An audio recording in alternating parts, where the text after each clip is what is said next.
Hi everyone, I'm Vanessa from the Bolinas Library, and today we're going to be reading some books and singing a couple songs, and we'll do a couple stories. And today we're going to be talking about loud, big noises and quiet, little tiny noises. In your house, do you have a lot of loud sounds or quiet sounds?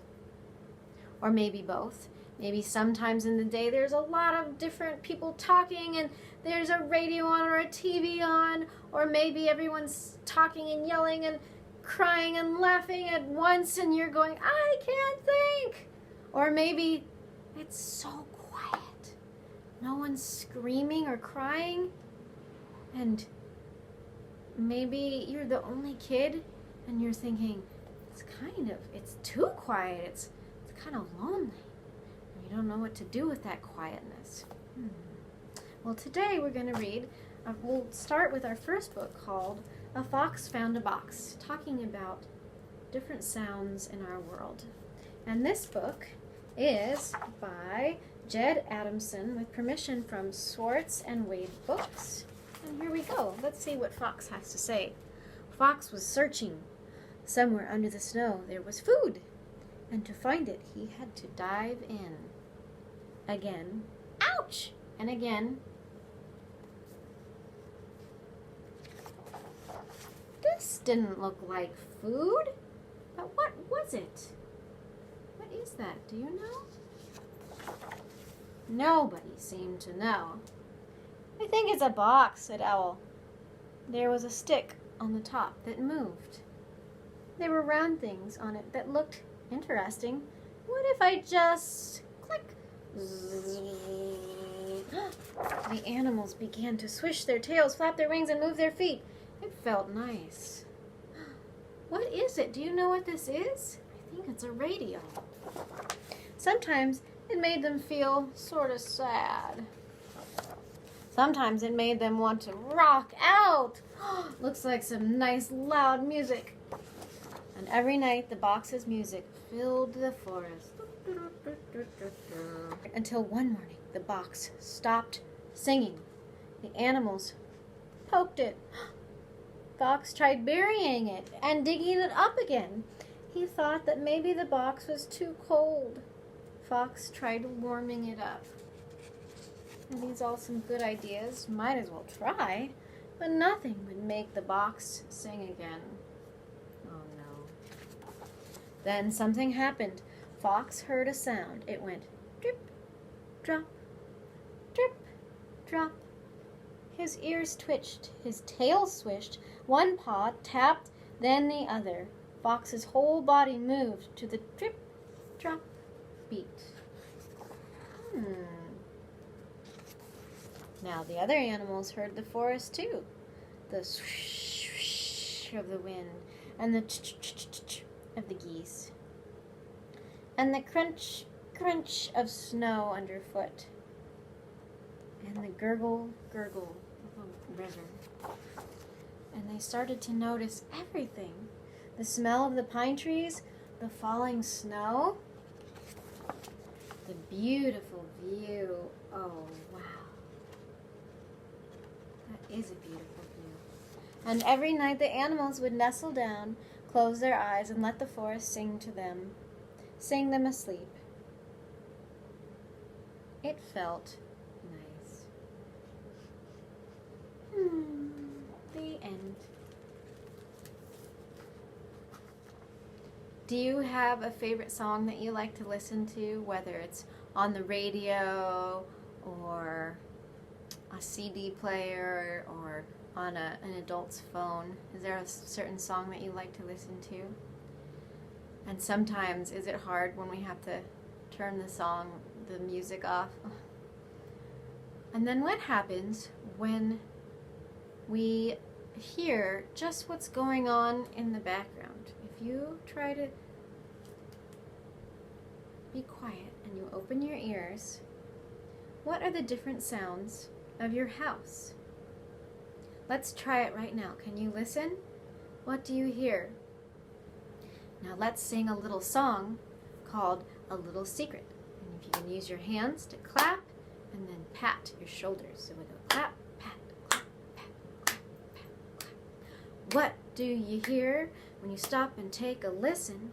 A little secret that was there all along. What do you hear when you hear inside your head?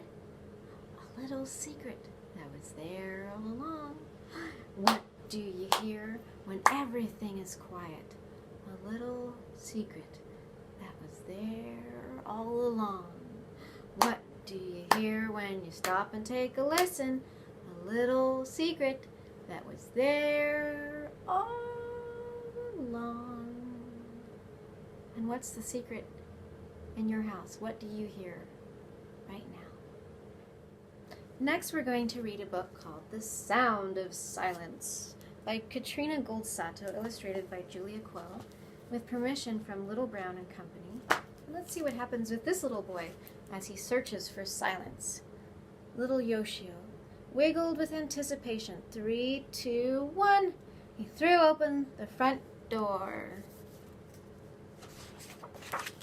The sounds of the city swirled all around him. Tokyo was like a symphony hall.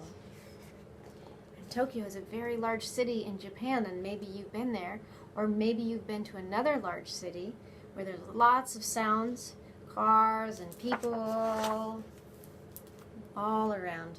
Yoshio listened to the sound of his boots squishing and squashing through the puddles and the tiny raindrops pattering on his umbrella. The sound of his giddy giggles made him giggle more. Walking through the puddles. Suddenly, Yoshio heard the strangest sound, high and then low and squeaky and vibrating and amazing. It was a koto player carefully tuning her instrument. Then the koto player played. The notes were twangy and twinkling, and they tickled Yoshio's ears. When the song finished, Yoshio said, "Sensei, I love sounds, but I've never heard a sound like that." The koto player laughed, and it sounded like the metal ball that swayed in the wind in Mama's garden. Here's the picture of the instrument. Sensei, Yoshio said, "Do you have a favorite sound?" "The most beautiful sound," the koto player said, "is the sound of ma, of silence." "Silence?" Yoshio asked, but the koto player just smiled, a mysterious smile, and went back to playing. What does she mean? Like that. Yoshio bowed to the koto player and ran to school. Where can I find silence? Yoshio wondered as he listened to the thwack of his boots on the pavement. There's always some sounds going on. Oh, look at that beautiful bamboo forest. He listened for it through the school day, but there were always some kids making noise. At recess, the sun came out and Yoshio went to the quietest place he knew, the bamboo grove at the edge of the playground. But even there, the bamboo made a sound at the wind as the wind banged its stalks together. He closed his eyes and heard the swish of wind, making the leaves talk. It was beautiful, but it wasn't silence.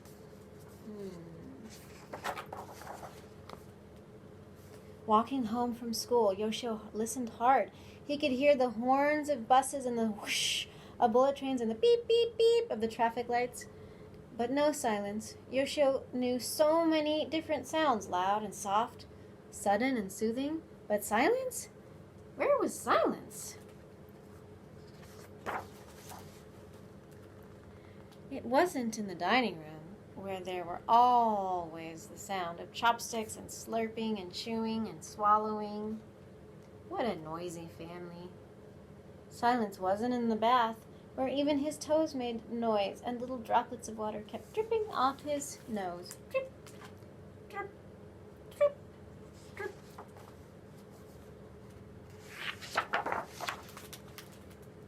That night, Yoshio tried to stay up late to catch the silence while his family slept.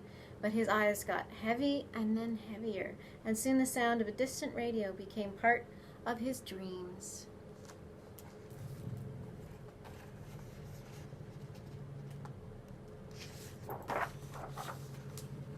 The next morning, Yoshio woke up to his neighbor's dog barking and barking, and oh no, he missed the silence. He couldn't find it. Yoshio walked to school early. His sisters whizzed on their way to the park, screeching Yoshio's name. Oh, where was silence? Where was it? Yoshio heard the creak and the crack of the school gates as he pulled them open. No one was at school yet. He put on his inside shoes and listened as they shuffled on the shiny floor. The classroom felt different without anyone in it. He sat at the desk by the window and pulled out a book. He loved this story, and as he read, he forgot where he was. Do you ever forget where you are? You're so lost in a book, or maybe you're playing and all of a sudden you look up and go, oh, where am I? Or maybe when you were playing it was daylight and then you look up and it's dark all of a sudden. Suddenly in the middle of a page he heard it. No sounds of footsteps, no people chattering, no radios, no bamboo, no kotos being tuned. In that short moment, Yoshio couldn't even hear the sound of his own breath.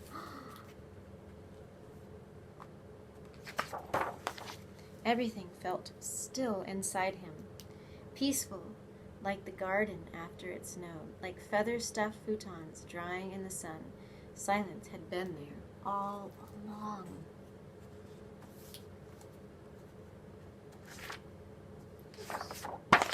It had been there between the thumps of his boots when it rained, when he ran, when the wind stopped for just a moment in the bamboo grove, at the end of his family's meal, when everyone was happy and full, after the water finished draining from his bath, before the kotos player's music began, and hovering in the air right after it ended. It was between and underneath every sound, and it had been there all along.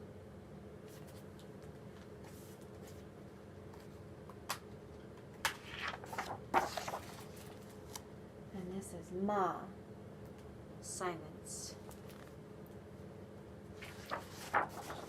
The end.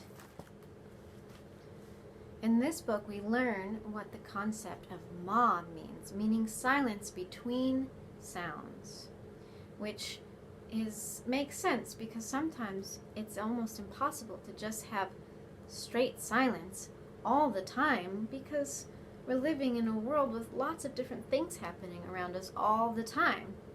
So we can listen for the little breaks in between conversations, between people talking and music playing and dancing and laughing and sounds of cars and planes and dogs barking. There's always a moment in between, and if we practice meditating and calming our bodies, we can find those moments sometimes a little bit easier. Now we're going to do a mindfulness activity, and I got the inspiration from this book called Breathe and Be, a book of mindfulness poems by Kate Coombs, and you can check this out from your local library. And let's start off this activity by closing our eyes. So if we close our eyes and we take a big deep breath in and out, and as we breathe out, we're going to picture our breath as like a river flowing along, and every time we breathe out, our breath is like the water moving down the river. And now let's try this, where we breathe in and out, and it's an ocean. My breath is an ocean, and the tide goes in, and the tide goes up, and in and out. And now let's picture my thoughts are like little fish swimming around. All the little things that we're thinking in our head, like, I wonder what's for dinner. Or I wonder what kind of Lego creation I'm going to make later today. Or I wonder if I'm going to be able to see my friend and have a play date with them later. All of our little thoughts, pretend they're little fish swimming around in our head. Can you picture them? And maybe there are lots of different colorful fish. Or maybe they're just one color. What do the fish look like in your head? If we're fish swimming around. Now picture your thoughts are like clouds. And you're Clouds sometimes are very big and puffy, and sometimes they're little, sometimes they're dark, and sometimes they get lighter and lighter. Sometimes your thoughts are like a huge mountain blocking the way. Sometimes like a little stone, or maybe a small seed. Sometimes maybe your thoughts are like a storm. Now picture your thoughts are a storm. Maybe it's a thunder and lightning storm, or maybe a hurricane, or maybe a hailstorm. What kind of storm do your thoughts look like sometimes? Hopefully not right now, but sometimes it does feel like that. Oh my goodness. Now, picture that you are a little seed, or a great big tree, or a beautiful glowing ball. Can you picture that you're one of those things? Maybe you are, let's picture that you are a tree. And think about what kind of tree you want to be. And let's picture that you're this tree, and it's you, no matter what changes around you, no matter what thoughts are, and no matter what your thoughts are, no matter what the weather is outside. You are this tree, beautiful tree. You could be a tree blossoming. You could be a tree. You could be a great big magnolia tree, or you could be a tall redwood. There's all different kinds of trees. And as the world around you changes, you are always that tree, and your leaves might change. Some of them might fall off and you'll grow new ones, but you're always that tree. And no matter if the storm comes, you might sway a little bit in that storm. Let's sway a little bit. Whoa. But you're still going to be there. You're going to dance with these thoughts, but you won't change. Okay? These are just a few ways to practice mindfulness. And we can play with them every day, and we can share them with our friends and family, because it can be helpful for everyone, especially when we get a little upset or distracted and we need a way to come back to our body and calm our minds. And sometimes we enjoy lots of loud sounds and music and laughter and talking, and sometimes we just want to be quiet, and we need a safe, quiet place to be, so that we can remember ourselves. And sometimes silence can be scary. Sometimes a lot of loud noises feels like it's keeping us company, and silence can be new and different. And well, what happens when we say hello to that silence, to that quietness? What happens? Now we're going to read a book called If You Listen by Charlotte Zolotow, illustrated by Stefano Vitali, with permission from Running Press. And let's see what happens when a little girl is missing someone in her family. The little girl's father has been away for a long time. How do you know if someone far away is loving you? She asked. Do you mean your father? Her mother said, smiling. Yes, said the little girl. If I can't see him or hear him or feel his hugs, how can I know he loves me when he isn't here? You have to stop when you're lonely and listen, said her mother. Listen the way you do when you can't see the church steeple, but suddenly the sound of bells comes through the air to you. If you listen hard enough, you almost hear the song they play. Or, said her mother, it's like lying in bed at night, and all you see is the darkness of your bedroom around you, but you feel the night outside too, reaching away into the distance. And you hear the sound of a foghorn from a river miles away, or a dog barking somewhere in the hills. Or, her mother went on, it's like staring at the mountains on a hot summer day and nothing is moving, not a leaf or a bird or a blade of grass. When suddenly a flash of lightning streaks across the sky and you hear the thunder behind it, coming close. Or you're sitting alone in the living room and not thinking of anything at all, and one petal falls off a rose in the vase of the coffee table. Or outside in the orchard, one apple suddenly falls off the apple tree and makes a thump near you in the grass. You have to listen inside yourself, her mother said, just the way you strain to hear the dogs barking in the hills or the train rushing by in the night. Or the rustle of birds in the leaves of the trees, or the church bells from the church you can't see, or a boat whistle in the fog. You listen hard, you'll feel someone far away sending love to you. The little girl sat still for a long time. She was thinking of her father. She looked up at the sky. It was a clear blue. One bird circled and circled overhead. She watched until he flew away. Then she came over and put her head in her mother's lap, and her mother brushed the hair back from the little girl's face. I will listen hard, said the little girl, but I wish he'd come home. The end. Can't change.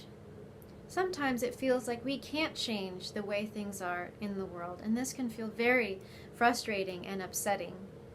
But we can work on how we feel and what we put our attention to.